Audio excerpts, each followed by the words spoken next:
Here's the snap. Wallace into the end zone. Got him. Touchdown, Jalen Walker.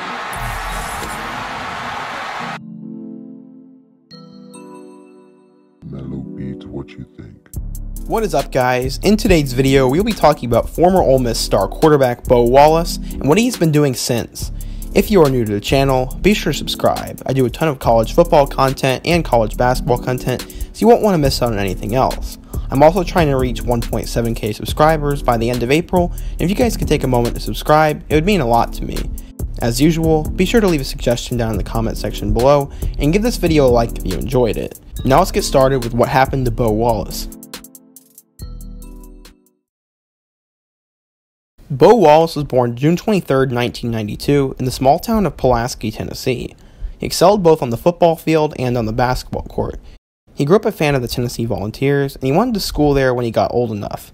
After 8th grade, Bo decided to transfer and go to Giles County High School instead of the smaller 1A Richland High School. Immediately, Wallace had success in the field, and the locals thought he had a legitimate chance of playing on Saturdays. Wallace, of course, would not have minded playing football for Tennessee, but they never gave him a serious look. The then head coach Lane Kiffin sent a coordinator to watch him throw, but that was the most he could get out of him. Wallace would go on to win the Tennessee Player of the Year award and commit to play for Arkansas State. His recruiter, an offensive coordinator named Hugh Freeze.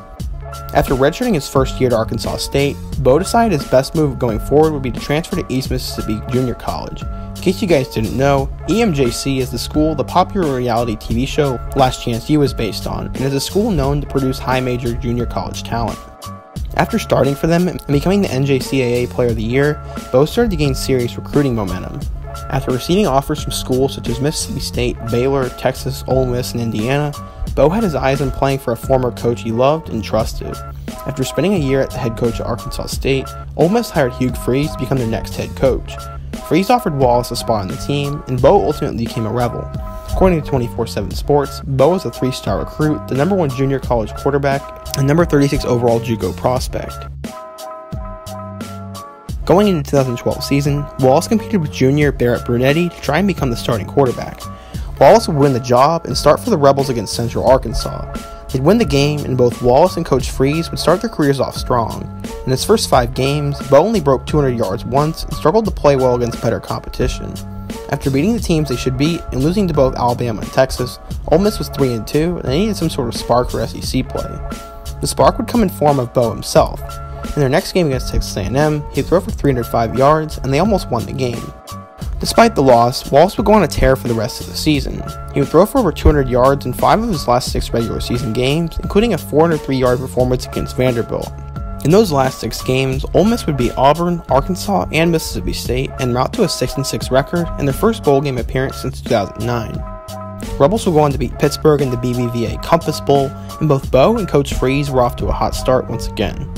Bo started all 13 games and passed for 2,994 yards, 22 touchdowns, and 17 interceptions, while completing 64% of his passes. It was officially the beginning of a Bo Wallace and Hugh Freeze era at Ole Miss. Going into 2013, Ole Miss brought in the #8 recruiting class in the country, headlined by Robert Nickenbenchi, Laramie Tunsil, and Laquan Treadwell. They were considered one of the up-and-coming teams in the country, with one of the brightest head coaches, but the 2013 recruiting class would be the beginning of the end for Ole Miss. They opened up the year with Bo behind center, a 2-0 record, and a ranking of number 25 before a huge road game against Texas. Wallace would throw for 2 touchdowns, but a dominant performance on the ground led them to a dominating win against the Longhorns. A shutout loss the following week to Alabama would trigger a 3-game losing streak, which included losses to Auburn and Texas A&M, but the Rebels would bounce back. Bo would go on to throw for 346 yards as Ole Miss upset the number 6 ranked LSU Tigers, and that started a 4-game winning streak, but would immediately fall out after back-to-back losses to Missouri and Mississippi State in the Egg Bowl. They finished with a 7-5 record and would go on to beat Georgia Tech in the Music City Bowl to finish with an 8-5 record. He passed for 3,346 yards, 18 touchdowns, and 10 interceptions while bumping his completion percentage to 65%. Ole Miss was back, and Bo Wallace was one of the most efficient and elite quarterbacks going into his senior year. Going into his senior year, Bo was a preseason All-SEC selection, and hopes were sky high in Oxford. The Rebels started out the 2014 season with a win against Boise State in the Chick-fil-A kickoff game. In that game, Bo threw for 347 yards and a career-high 4 touchdowns. They went on to beat Vanderbilt, University of Louisiana Lafayette, and Memphis before a career-defining showdown at home against the Alabama Crimson Tide. The game was close the whole way, and with just a few minutes to play, Bo Wallace led his team down the field and scored a go-ahead touchdown. With just a few plays left, Alabama quarterback Blake Sims threw a deep pass towards the end zone, and it was ruled incomplete on the field, but looked like it could be an interception. After replay, it was ruled an interception, and Ole Miss won the game. It was one of the biggest wins in school history, and a career-defining win for Wallace. Following the upset, they go on to beat Texas A&M, and Bo won his revenge game against Tennessee. Rebels were 7-0, ranked number 3, and were off to one of the best starts in school history. Sadly, their luck ran out the following week on the road against number 24 LSU, and the Rebels lost 3 of their last 5 games to finish the regular season at 9-3. To make matters worse, they suffered one of their worst losses in school history in a 42-3 drumming by TCU in the Peach Bowl. In the loss, Wallace had one of his worst career games where he barely threw for 100 yards and threw 3 interceptions. To wrap up the year, Bo threw for 3,194 yards, 22 touchdowns, and 14 interceptions while completing 60% of his passes. For his career, Bo finished second all-time in passing yards, second in passing touchdowns, and first in total offensive yards. Following the season, the NCAA began their investigation on the Ole Miss program.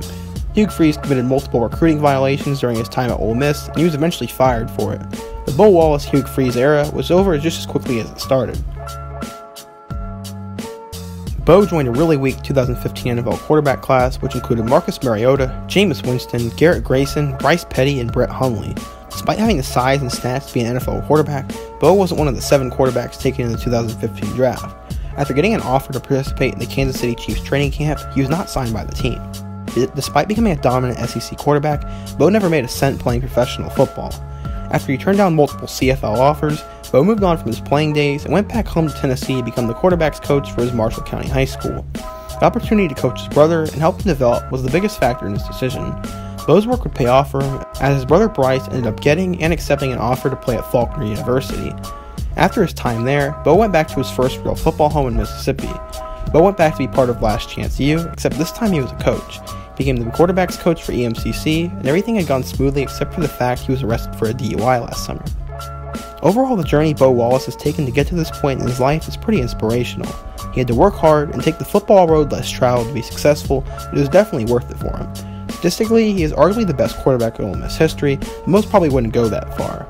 I really enjoyed watching Bo Wallace at Ole Miss, and I wish the best of luck to him moving forward. I hope you guys enjoyed today's video, and if you did, be sure to hit that like button. These videos take a lot of work and time, and I really appreciate you guys if you would hit that like button. Be sure to give me a video suggestion for my next video, and until next time, peace.